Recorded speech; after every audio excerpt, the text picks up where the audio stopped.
우리나라가 비상계엄 선포로 이 난리를 치고 있는 동안에 트럼프 시대 2기 출범이 눈앞에 다가왔습니다. 이 상황에서 중국은 어떤 전략을 짜고 있는지, 우리나라 경제는 어떻게 가야 하는지 전병서 중국경제금융연구소장님 모시고 말씀 들어보겠습니다. 안녕하세요. 어서 오세요. 네. 트럼프 2기 출범이 벌써 이제 한 달도 안 남은 거죠? 그렇죠. 예. 그동안 이야기 나오고 있는 걸로 보면은 좀 전체적으로 느낌이 어떻습니까? 이게 우리나라의 실현이 될 것 같습니까? 아니면은 기회가 될 것 같습니까? 뭐 보기 나름인데요. 그래서 뭐 항상 나쁜 게 끝이 아닌 것 같은데, 지금은 서로 줄서기를 해서 우리는 뭐 줄을 안 서고 있어서 굉장히 불안한 감은 있지만, 줄을 안 서고 있어서 또 뭐 나중에 카드 다 보고서 이제 그 우리가 줘야 될 것들을 개선할 수 있는 그런 장점도 있는 것 같아요. 그래서 지금은 뭐 전부 오버프라이싱 하는 거죠. 나 1,000억 불 투자할게. 뭐 이렇게 얘기를 하는데, 우리도 그럼 1,000억 불 투자할 것인가? 손정희가 가서 그렇게 그렇죠. 얘기했죠. 그래서 조금 더 상황을 두고 봐야 될 것 같아요. 정용진 회장 가서 말하라고 가서 트럼프 만나고 왔다고 하던데, 이분도 뭐 그런 약속을 하고 왔을까요? 글쎄요. 그건 주가 보면 되는데 뭐 정말 뭔가 있었다고 그러면 주가 상한가 가야죠. 근데 뭐 주가들이 그냥 뭐 1% 내외에서 왔다 갔다 하는 거면 뭐 그렇게 큰 의미 있는 얘기를 했다 이렇게 보기는 어려울 것 같아요. 그렇군요. 지금 우리나라는 어쨌든 그 정치적인 상황 때문에 굉장한 또 불안을 겪고 있는데, 그 와중에 이게 지금 달러가 강해져서 그런 건지, 우리나라가 비상계엄이고 난리가 나서 그런 건지 모르겠는데 환율이 너무 또 치솟고 있어서요. 이것도 걱정이 많이 되는데요. 어떻게 보세요? 그래서 뭐 유튜브나 이런 데서 제2의 회환위기다.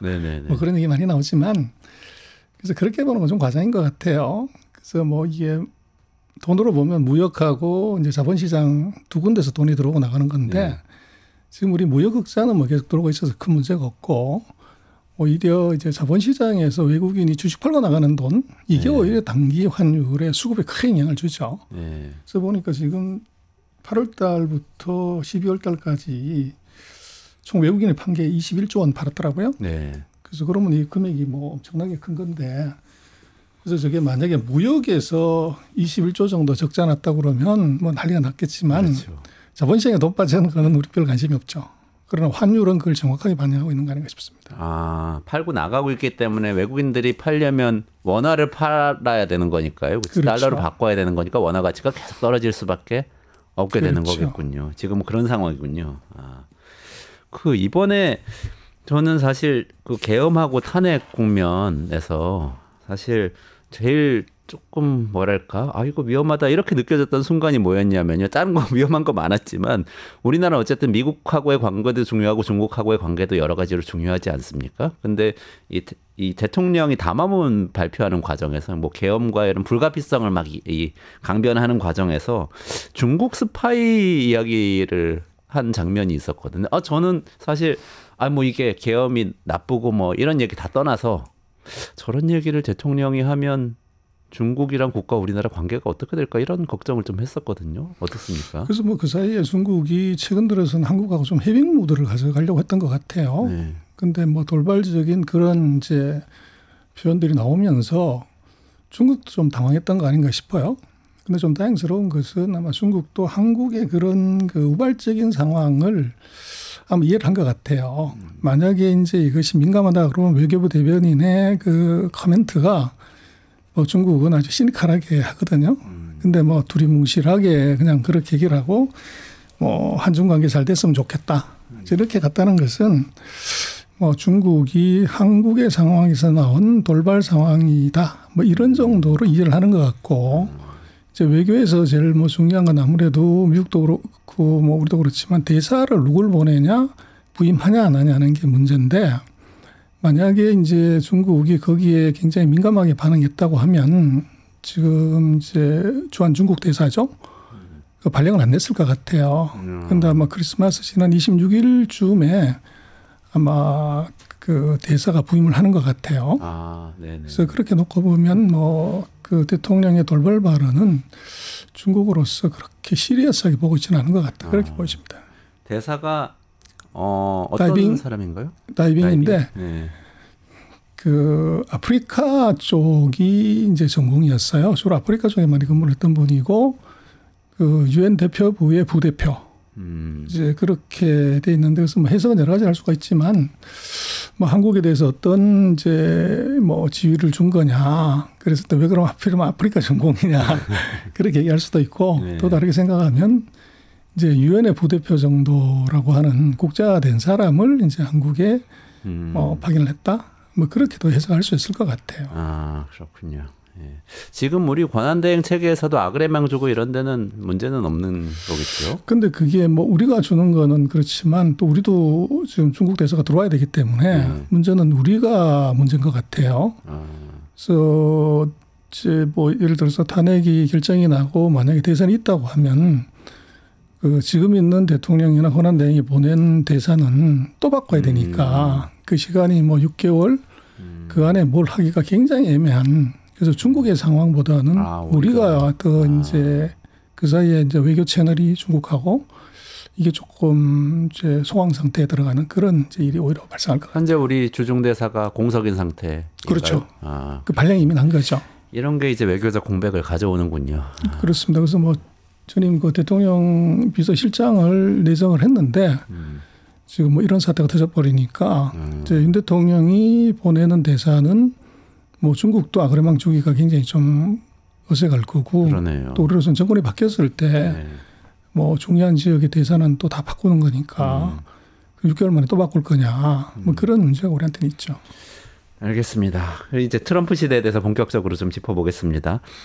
아니 그 소장님 그 트럼프는 빌런 스타일이라는 표현 쓰셨어요? 네. 어떤 의미로 쓰셨습니까? 그래서 작년에요. 네. 미국 휴스턴 대학교하고 코스털 캐롤라이나 대학교가 그 전미 정치학회 정치 전문가를 대상으로 그 프로젝트를 하나 했어요. 미국의 위대한 대통령 누구냐. 네. 그 순서를 쭉 이제 했는데 당연히 1등은 뭐 링컨이고요. 네네. 45명의 대통령 중에서 가장 위대하지 않은 대통령으로 트럼프가 뽑혔어요. 45위 했습니까? 꼴등. 그리고 반대로 이제 갈라치기에서 이제 국론을 분열시키는 이제 그런 대통령 순서에는 역으로 1등을 했고요. 그래서 정말로 이제 미국의 정치학자들이 보는 그 위대하지 않은 제 대통령이 그 위대한 미국 건설 이제 그 아젠다를 들고 나와서 지금 당선이 된 거죠. 아, Make America Great Again 할 때 위대한 미국을 만들겠습니다. 그렇죠. 했다는 게 조금 이걸 보면은 어폐가 있다. 이런 말씀이시네요. 아, 근데 그러면은 조금 현실적으로 생각해 봤을 때 그래도 미국을 위대하게 만들겠다고 하는 플랜이 있잖아요. 트럼프 플랜은 지금 뭐 많이 얘기하고 있는 거는 제조업 부활시키고 러스트벨트 일자리 되찾아주겠다. 이 얘기인데 이것도 위대하지 않은 겁니까? 어떻습니까? 그래서 정치적 레토릭이 굉장히 많이 들어간 거죠. 그래서 생각을 해보면 러스트벨트가 우리 같으면 이제 울산이나 뭐 포항이나 창원 같은 지역인데 인당 소득 82,000달러의 나라에서 3교대가 될 거냐. 그리고 40년 전, 50년 전에 이미 제조업이 이제 아시아로 넘어간 상태에서 지금 일할 뭐 어떻게 보면 근로자들을 이제 구할 수가 있냐. 뭐 이런 것들을 놓고 보면 사실은 현실성이 굉장히 떨어지죠. 네. 그러나 이제 선거에서는 뭐 월스트리트의 부자도 한 표고 러스트벨트의 노동자도 한 표이기 때문에 거기에 굉장히 이제 어필하는 정책을 얘기를 했던 것 같아요. 그래서 뭐 결국은 앞이 어떻게 될 건지는 이제 과거를 한번 돌아보라는 얘기인데 그래서 트럼프 집권했던 2017년 이후에 미국의 그런 무역 적자가 어떻게 됐냐. 그렇게 놓고 보면 2019년에만 이제 무역 그 중국의 대미 이제 흑자가 약간 줄었었고 그 이후에는 다시 중국의 무역자가 계속 늘어났어요. 그리고 중국의 무역자가 늘어난 것도 그렇지만 미국은 무역 적자가 줄어든 적이 없어요. 계속 늘어났다는 거죠. 네네. 그렇게 된다고 하면은 Make America Great Again을 제조 부활로 본다는 것은 이것은 좀 립 서비스가 아니냐. 그래서 지금 2017년에 비해서는 뭐 미국의 소득 수준도 훨씬 높아졌고 서비스 수준도 훨씬 높아졌고 그런데 다시 보복관세 60% 때려준다고 해가지고 제조업이 돌아올까? 이제 그게 근본적인 의문이 사실은 있는 거죠. 최근에 중국이 몇 년 어려웠다고도 많이 알려져 있는데 그래도 무역 흑자는 계속 늘어난 상황인가요? 그게 이제 아이러니하기도 그 전 세계가 사실 다 그래죠. 코로나 이후에. 그러다 보니까 소득의 양극화 때문에 중국의 저가 제품에 대한 수요가 무지 늘어난 거죠. 그러다 보니까 중국의 수출이 뭐 두 자릿수 12% 이렇게 이제 늘어났고, 그리고 내수가 상대적으로 좋지 않았기 때문에 수입은 줄어든 거죠. 네. 그러다 보니까 무역수지 적자가 2023년에도 한 8천억 달러 이상 났고, 금년에도 뭐 8천억 달러 레벨이 되는 것 같아요. 네. 그래서 뭐 무역수지 흑자는 이게 어떻게 보면 세계 경제에 어떻게 보면 불황이 중국한테는 오히려 수출에 도움이 되는 네. 그런 상황이 벌어졌던 것 같아요. 그런 상황이 됐군요. 그러면서 알리하고 테무 같은 회사들도 뭐 미국에서도 성공할 수 있게 되고 이렇게 된 건가요? 뭐 전 세계에서 50개 나라, 150개 나라에 이제 물건을 뭐 정말로 이런 그대로 거대한 플랫폼으로 이를 섰버린 거죠. 야, 그렇군요. 지난번에 방송 저희 출연해 주셨을 때 네. 이 소장님 말씀 중에서 인상적이었던 게 사실 이런 무역 문제도 있긴 있지만 블러핑일 수가 있고 정치적 레토릭일 수가 있고 사실은 금융에 이 관심을 가져야 된다 이런 말씀 해주셨는데요. 그런 생각 지금도 여전하십니까? 뭐 당연히 그럴 거라 보는데요. 뭐 지금 트럼프 대통령이 취임 전에 선거 때 얘기했던 것은 액면으로 받으면 안 될 것 같아요. 그래서 서로 어떻게 보면 상충되는 발언들이 뭐 절반이 넘기 때문에, 그래서 지금 트럼프 정부가 가장 중요시하는 경제 지표가 뭐냐 하나를 꼽으라 그러면 제가 볼 땐 GDP도 물가도 금리도 아닌 것 같아요. 무역수지 적자. 무역수지 적자. 그렇죠. 네. 이걸 기준으로 지금 모든 걸 다 판단하고 거기에 맞춰서 정책을 하고 들어가는 이제 상황이고, 그래서 대놓고 얘기를 하는 것은 무역수지 적자를 줄이겠다는 건데, 그러면 중국의 제조업의 경쟁력을 미국이 과연 이제 같이 경쟁해가지고 관세 60% 때린다고 해서 그걸 무너뜨릴 수가 있는 것이냐? 그건 불가능하거든요. 그래서 그렇다고 하면은 제조력이 아닌 이제 환율로 이게 가격 경쟁력을 없애버리는 거죠. 그래서 이제 환율을 절상을 시켜버리면 수출업체들의 이제 수익성 악화, 연쇄 도산, 이제 이게 가능해지죠. 그래서 과거에 이제 일본의 경우를 보더라도 80년대 지금하고 똑같은 미국과 일본의 싸움이 있었고, 그때도 일본을 자초시킨 것은 소위 말하는 그 프랑스 합의, 네. 그 220엔 단위를 한 방에 이제 120엔대로 낮추는 바람에 일본이 그대로 쓰러지는 그런 현상이 나타났고, 그래서 이번에 아마 트럼프 대통령 같은 경우는 첫 번째 빚받기를 할 것 같아요. 빚내놔라. 그래서 1단계 무역 합의를 이제 2019년에 하고 중국이 한 2천억 불 사줄게 그랬는데 중국이 코로나 핑계대고 트럼프가 이제 낙마하니까 그 실행을 안 했거든요. 그래서 사주겠다는 게 수입을 2천억 불 하겠다고 그러는데 뭐 1,100억 불 정도만 하고서 900을 떼먹은 거죠. 그랬군요. 그래서 일단은 제가 볼 때는 트럼프로서는 중국을 다룰 때 그 1단계 무역 합의를 이행해라고 하는 것이 첫 번째일 거고, 두 번째는 이제 무역수지 흑자를 줄여라고 할 때 지난번에는 이제 무역수지 흑자를 수입을 늘려서 뭐 해라고 그랬는데 거기에 아마도 이번에는 두 가지를 다 할 것 같아요. 하나는 이 환율을 절상시켜라. 그래서 줄이라는 게 하나에서 나올 것 같고, 또 하나는 그럼 위안화를 절상시키라는 거죠. 그렇죠. 달러가 약해지고 위안화가 강해지는 방식으로 조정을 하자. 그리고 이제 무역수지 흑자를 줄이는 직접적인 방법은 중국이 수입을 늘리면 되죠. 그래서 지난번에 2천억 사준다고 그래 놓고서 이제 거짓말 했기 때문에 아마 제가 생각할 땐 트럼프는 아마 곱하기 5 정도 해서 한 1조 달러 정도를 사라. 아마 그렇게 세게 요구를 할 가능성이 있어 보여요. 그래서 예를 들면 5년에 걸쳐서 1조 달러, 4년에 걸쳐서 1조 달러를 사라. 이제 그러면 트럼프의 스타일에도 맞고 또 이제 그게 어떻게 보면 그 여론에 주는 이펙트도 굉장히 크고 아마 그런 환율이나 상품 구매에 관한 이제 대포가 세게 나올 가능성 그런 게 좀 있어 보일 것 같아요. 지금은 근데 아까 환율 얘기도 우리나라 환율 말씀 잠깐 여쭤봤습니다만 달러가 너무 강세라서 다들 두려워하고 있는데 오히려 달러를 약하게 만들고 위안화를 강하게 만들므로써 이 무역 적자를 해소하려고 할 것이다. 그러면은 이게 정책이 반대로 가는 거 아닙니까? 지금까지 하고는. 그래서 이제 트럼프 정책이 앞뒤가 안 맞는 게 뭐 대부분이에요. 그래서 뭐 수출 늘린다고 그러면 달러 약세로 가야 되고 또 미국의 어떤 내수나 금융을 위해서는 강세로 가는 게 맞죠. 달러 패권을 위해서는. 근데 지금 트럼프의 1순위는 무역 적자 줄인다는 거거든요. 그런데 거기서 달러가 강세로 간다고 하는 것은 무역 적자가 줄 수가 구조적으로 없는 거죠. 그리고 또 이제 중국 같은 경우는 또 약간 다른 것이 복수통화 바스켓 제도를 쓰기 때문에 중국은 환율을 어떻게 보면 조정할 수 있어요, 정부가. 그래서 가중치를 이제 뭐 조정하거나 또는 중국은 이제 경기 대응 인수라는 변수를 그러니까 전일 종가에다가 복수통화 바스켓에 경기 대응 요소라고 하는 세 가지를 섞어서 환율을 만들어요. 그런데 경기 대응 요소는 뭐 중국의 중앙은행이 자기 마음대로 하는 거죠. 그래서 미국의 요구에 따라서 무역수지 흑자니 뭐니 이것과 상관없이 절상을 시킬 수도 있고 절하를 시킬 수도 있다는 거죠. 그럼 우리나라 환율도 거기 영향을 받을까요? 그래서 우리하고는 뭐 환율보다는 오히려 우리는 상품의 수출 이제 여기에 더 영향을 받죠. 그래서 미국하고 중국의 환율에 우리도 직접적인 충격보다는 오히려 그걸로 인한 파생적인 그 무역 구조의 변화나 이제 수출 수입의 증가. 거기에 우리는 더 영향을 받을 것 같아요. 미국에서 중국 제품을 덜 수입하게 되면 우리한테 기회가 생긴다 이런 말씀이신가요? 그렇죠. 뭐 그런 식의 그런 식으로 변화가 있을 수 있다. 중국은 어떻게 여기에 대해서 대응을 할까요? 반격 전략이라는 게 또 있을 것도 같은데. 뭐 당연히 있을 것 같은데요. 일단은 중국은 뭐 미국이 무역의 창으로 지금 찌르겠다고 하는데 중국은 당연히 이제 방패를 내는 것이 자원의 방패일 것 같아요. 네.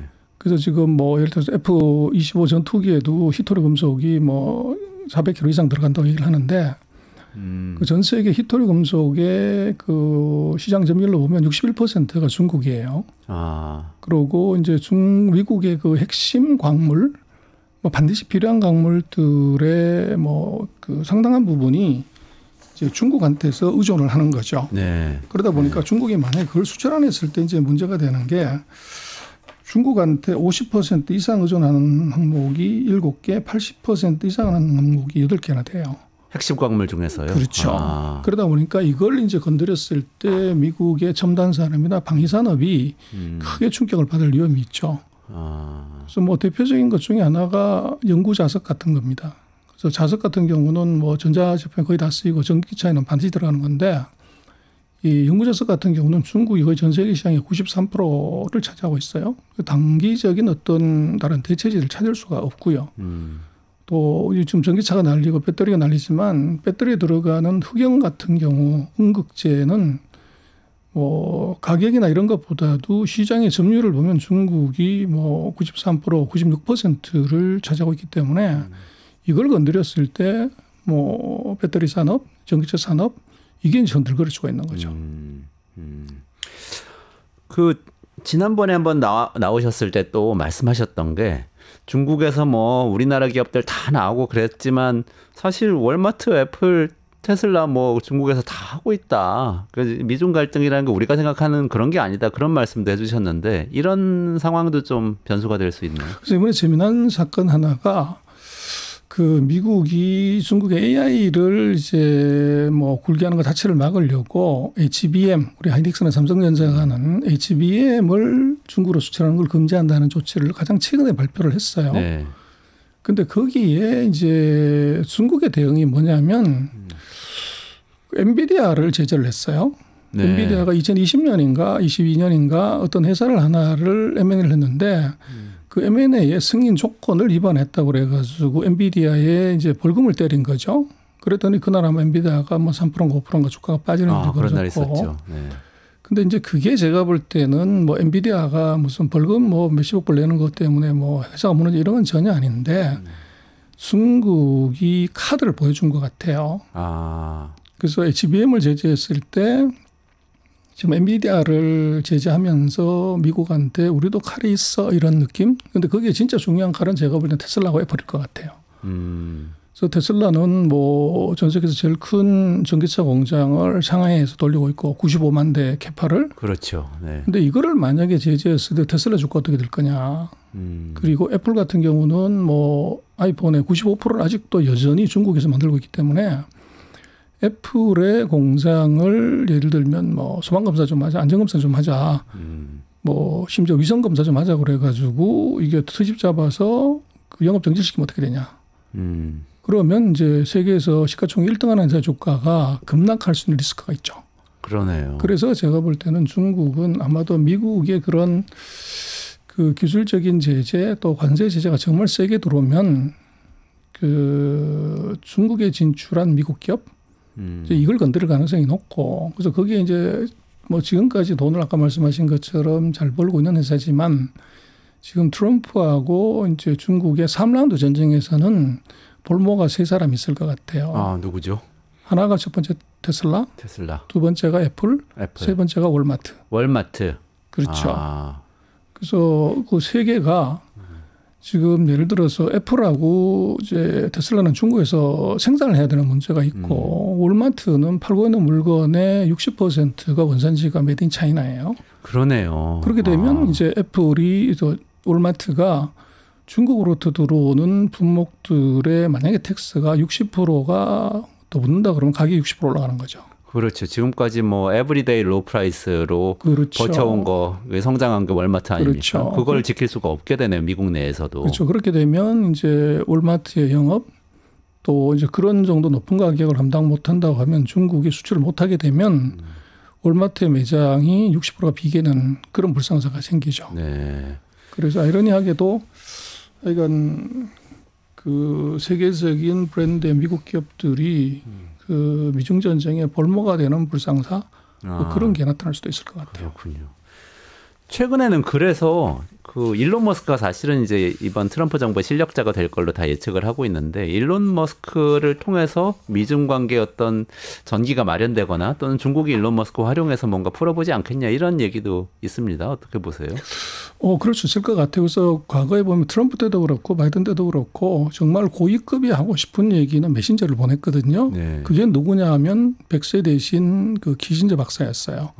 트럼프 1기 때도 특사로 갔었고 2기 때도 이제 갔는데 문제는 키신저가 이제 사망을 한 거죠. 그래서 지금 미국에서 미국의 지도자가 신뢰할 수 있고 중국의 지도자들도 이제 신뢰하거나 신뢰를 줄 수 있는 유일한 사람이 테슬라입니다. 그래서 테슬라는 지금 넘버 2인 리창 총리가 샹하이 당서기를 할 때 그때 샹하이에다가 그 전기차 공장을 졌어요. 아, 그렇군요. 그래서 이제 리창 총리하고는 이제 굉장히 밀접한 상관관계가 있고 또 그 사이 보면 뭐 미국의 CEO들이 시진핑을 만나기가 굉장히 드문 일인데 뭐 테슬라의 CEO는 시진핑을 이제 만났죠.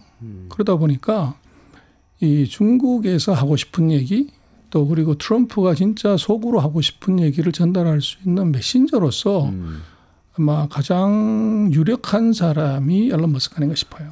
일론 머스크가 제2의 키신저가 될 수도 있겠다는 그렇죠. 조금 과장한다면 그렇죠. 그러네요. 이건 어떻게 보세요? 그게 관련이 있는 것 같기도 한데요. 트럼프 취임식 때 시진핑 초청했지 않습니까? 근데 뭐 중국은 어떻게 할지 모르겠습니다만 이 부분 어떻게 봐야 되는지 좀 설명해 주시죠. 글쎄 이것은 뭐 그 촉간제에 나오는 그 홍문연의 잔치 같아요. 그래서 항우하고 이제 그 유방이 항우가 이제 유방을 그 없애려고 이제 잔치에 초대를 하죠. 근데 그걸 눈치채고 이제 중간에 도망을 가버려서 한 건데 아마 이번 워싱턴에서 벌어지는 홍문연의 잔치는 아마 시진핑이 가지 않을 가능성이 51%일 것 같아요. 아, 그래요? 그래서 그것은 이제 시기상으로 놓고 보면 1월 20일이면 그 다음 주가 구정이기 때문에 중국은 구정 전에 최고 지도자들이 뭐 인사하러 갈 때도 많고 행사가 많아요. 그리고 1월 달에 뭐 그 주석이 해외 순방을 가는 경우는 극히 드물어요. 그래서 이제 그런 게 일단 뭐 있고 그리고 이제 2월 말 3월에 또 양회가 있기 때문에 그것에 대한 준비가 이제 1월 달에 많이 이루어지기 때문에 그런 내부적인 사정 때문에 가기 어렵고 만약에 간다고 하면은 그러면 이것은 미중 관계는 굉장히 이제 생각보다는 충돌보다는 겉으로는 이제 뭐 싸우는 척하지만 속으로는 이제 스무하게 들어갈 가능성이 있죠. 근데 이제 문제는 1월 20일이었을 경우에 중국이 가서 뭘 얻을 거냐. 그래서 만약에 이 트럼프의 취임식에 간다고 하면 트럼프로서는 엄청난 두 가지를 얻을 수 있을 것 같아요. 이 세계 황제, 그 세계 황제 대관식에 어떻게 보면 세계에서 두 번째 나라의 주석이 왔다는 것은 엄청난 이미지가 있고 그리고 누가 봐도 이것은 중국과의 전쟁이고 싸움이고 적인데 이제 거기에 지도자를 이제 뭐 오게 했다는 것은 이것은 평화의 의미가 있는 거죠. 네. 네. 그래서 이것은 이제 트럼프가 그렇게 되면 노리는 것이 노벨 평화상 노리는 거 아닌가. 그리고 만약에 이게 정말 트럼프의 초청에 응했다고 하면 아마도 중국이 원하는 것이 있을 거고 트럼프가 시진핑을 거기로 불렀다는 것은 표면상으로는 대관식의 축하 사절로 와서 들러리를 사라는 거지만 제가 볼 때는 하고 싶은 얘기가 있었을 것 같아요. 그래서 트럼프의 첫 번째 공약이 취임하는 즉시로 이거 우크라이나 전쟁을 이제 종전하겠다 이거거든요. 그럼 거기에 제일 중요한 것은 이제 우크라이나 미국이 뭐 무기나 자금을 지원 안 하면 바로 손들어야 되는 문제인데 푸틴의 생각이에요. 그런데 푸틴의 생각이 이 트럼프의 의도대로 움직여주지 않는다면 어떡하냐. 거기에 굉장히 중요한 중재자로서 이제 시진핑을 쓸 수가 있죠. 그래서 지금 뭐 러시아의 거의 모든 전시에 들어가는 물자를 중국이 공급하고 있기 때문에 그래서 이게 우크라 전쟁의 종전을 위한 중재자로서 이제 어떻게 보면 중국을 활용할 수 있는 방안 그게 있을 것 같아요. 그래서 그런 것들이 사전에 이제 합의가 된다고 하면은 뭐 서로가 위닝 게임을 할 수가 있는데 문제는 트럼프의 내각이 그런 것을 하려고 하면 내각이 완성이 되고 이제 업무 정책이 집행이 돼야 되는데 1월 20일에 제가 볼 때는 트럼프 내각이 준비가 안 되기 때문에 방금 말씀드렸던 그런 것들을 중국이 아니라 미국이 실행하기가 어려울 것 같아요. 그래서 그런 정도의 이제 오파를 한다고 하면 반대로 중국한테 뭔가를 줘야 될 건데 이제 그걸 오파하려고 그러면 정책의 검토가 이루어져야 되잖아요. 네.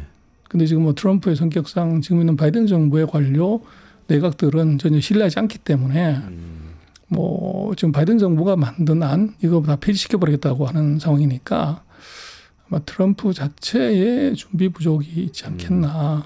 그래서 서로 기브 앤 테이크를 해야 되고 이것은 이제 시진핑이 원해서 가는 것이 아니라 트럼프가 아까 말씀드렸던 그런 이유 때문에 뭐 부른다고 하면 반대로 미국이 뭘 줄래. 이제 이게 큰 게 있어야 갈 수 있는 건데 그게 미국이 과연 준비가 됐겠냐. 그렇게 생각하면 조금 이제 비관적으로 볼 수밖에 없을 것 같아요. 말씀 듣고 보니까 트럼프가 계속 압박을 하고는 있지만 시진핑으로부터 트럼프가 받을 게 사실은 있다. 요청하고 싶은 게 있을 것이다. 그리고 그걸 전제로 한다면 꼭 취임식 아니더라도 조만간 어쨌든 정상회담이라든지 또는 어떤 화해의 제스처를 통해서 관계를 좀 풀어나가는 방향으로 갈 수도 있긴 있겠네요. 뭐 그럴 수는 있는데 그 이론상으로 생각을 해보면 중국도 3월 달까지는 양해를 해야 되기 때문에 정치적인 이제 외교 활동을 하기 현실적으로 어려워요. 보통 보면은 3월 끝나고 4월부터 이제 가는 형국이고 미국도 뭐 취임식 끝나고 나더라도 일단 인사청문회를 해야 된단 말이에요. 근데 그게 보면 짧게는 한 달, 길게는 뭐 2달에 석 달까지 가기 때문에 이번에 빨리 끝난다고 하더라도 3월일 거고 2월, 3월 초가 되면은 그러면 이제 장관들이 업무 파악하고 정책 수립하는데 뭐 2-3 달은 걸릴 거니까 아무리 빨라도 이게 5, 6월 뭐 상반기 정도는 지나야 이게 서로가 이제 얘기를 할 수 있는 그 시간적인 이제 여유가 나오는 것 아닌가 싶어요. 네. 마지막으로 간략하게 여쭤보겠습니다. 우리나라 지금 이렇게 급박하게 미중 관계가 돌아가고 있는데 자칫하면은 큰일 나는 거 아닙니까? 어떻게 해야 되는지 시간 관계상 짤막하게만 부탁드릴게요. 그래서 우리로서는 굉장히 뭐 정말 논숭이 길들은데 닭을 잡아 피를 보여준다는 것처럼 우리가 닭이 될 가능성이 있어 보여요. 아, 그래요. 네. 그래서 지금 아시아에서 결국은 중국이 만만하게 볼 수 있는 게 일본, 한국, 대만인데 지금 대만은 라이칭다가 하와이 가가지고 물밑 접촉했고 그리고 150억 불어치 무기를 사겠다고 이미 발표를 했어요. 네. 그 일본 같은 경우는 이제 이시바 뭐 시게루 총리가 뭐 이제 마음에 안 든다 그러는데 손정희가 가서 1,000억 불 이제 지르고 나서 만나겠다고 얘기를 한 거죠. 네. 그럼 그 세 개 중에서 빠진 게 한국이기 때문에 뭐 트럼프로 보면은 뭐 그런 얘기 하셨지만 중국 권력하고 상대한다. 그래서 우리가 거기 지금 해당이 되고 있고 결국은 트럼프는 뭐 죽은 고기 절대 안 먹는 이제 맹수 같은 속성을 갖고 있다고 하면 가장 약한 놈을 물어서 이제 시범 케이스를 보일 가능성이 있는 거죠. 그럼 아시아 그 삼국 중에서는 지금 우리가 그 대상이 될 위험이 있어 보여요. 그래서 우리로서는 빨리 정리하고 이거 트럼프 정부하고 협상을 뭐 어떤 형태로든지 들어가고 트럼프 정부의 면이 설 수 있는 것들, 그리고 우리가 굉장히 위험한 것은 무역수지 흑자가 사상 최대로 났단 말이에요. 그래서 이것은 트럼프가 가장 이제 관심 있게 보는 무역수지에 거기에 증가 폭으로 보면 우리가 제일 커요. 그래서 우리가 거기에 시범 케이스로 당할 확률이 굉장히 높아 보여요. 그래서 정말 두렵네요. 그렇죠. 그래서 우리는 문제가 되는 무역수지 흑자 줄이려면 일단 석유를 중동에서 사는 것이 아니라 미국에서 사는 것도 중요할 것 같고, 그리고 이제 뭐 좋은 것은 방사 물자를 빨리 사는 거죠. 그렇게 되면은 이제 무역수지 흑자를 줄일 수 있고 또 줄인다고 하는 것에 명분을 세울 수가 있고, 그건 두 개 다가 우리가 필요한 것이기 때문에 뭐 그런 것들에 대한 우리 내부적인 뭐 조율하고 발표가 있으면은 트럼프의 예병을 좀 피하는데 좀 도움이 되지 않을까 싶습니다. 그런 게 되려면 사실은 정부가 좀 안정돼 있어야 되는데 지금 그런 상황이 아니니까 국회에서라도 좀 나서서 그런 합의를 미리 해주거나 또는 헌재에서 탄핵 심판 절차 빨리 진행을 해서 좀 정리를 해주면 좋겠습니다. 오늘 전병서 소장님하고 격동하는 이 미중 관계에 대해서 좀 살펴봤습니다. 유튜브 구독하고 실시간 채팅과 댓글을 남기시면 매일매일 7000TTCO를 드립니다. 참여 방법은 통통물 어플을 다운로드하고 회원가입과 로그인을 해주세요. 마이페이지에서 나의 회원 고유 번호를 복사해주세요. 유튜브 구독 후 실시간 채팅이나 댓글창에 고유 번호를 한 번만 입력하면 준비 끝! 지금 유튜브 채팅과 댓글 쓰기 참여하고 7000TTCO 받아가세요.